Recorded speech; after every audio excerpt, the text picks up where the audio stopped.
વધુ સમાચારમાં વાત કરીએ તો મામલતદાર નકલી સહી સિક્કા કરી 3 લોકો સાથે 21 લાખની છેતરપિંડી કર્યાની ફરિયાદમાં જેતપુર કોર્ટે ફટકારી આરોપીને 5 વર્ષની સજા।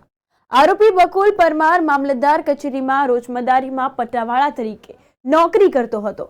આરોપીએ ફરિયાદ ચેતન ટીમ્બડિયા તેમજ અન્ય 2 લોકોને બરડિયાની લીઝ અને રાશન કાર્ડની દુકાનનું લાયસન્સ અપાવી દેવાની લાલચ આપેલી। આ અંતર્ગત આરોપીએ ફરિયાદી સહિતના યુવાનો પાસે કચેરીમાં પૈસા ભરવાના બહાને 21 લાખ લીધા હતા અને તે પેટે મામલતદારના નકલી સહી સિક્કાવાળી રસીદો પણ આપી હતી।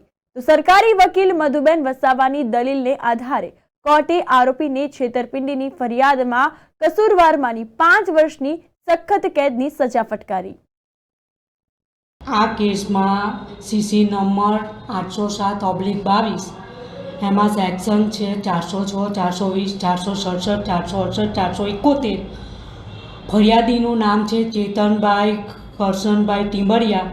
આરોપીનું નામ છે બકુલભાઈ કેશુભાઈ પરમાર। જેમાં આ કામના આરોપીએ ફરિયાદી તથા સાહેદોને રેશન કાર્ડની દુકાન તથા ભરડિયાનું લાયસન્સ અપાવી દઈશ એવી લાલચ આપી મામલતદારના નકલી સહી સિક્કાવાળી નકલી રસીદો તેમજ ચલનો આપી આ કેસ નામદાર કોર્ટમાં ચાલી જતા નામદાર કોર્ટે પરેલ પુરાવાના આધારે આ કામના આરોપીને 5 વર્ષની સજા તેમજ દંડની સજા કરેલ છે।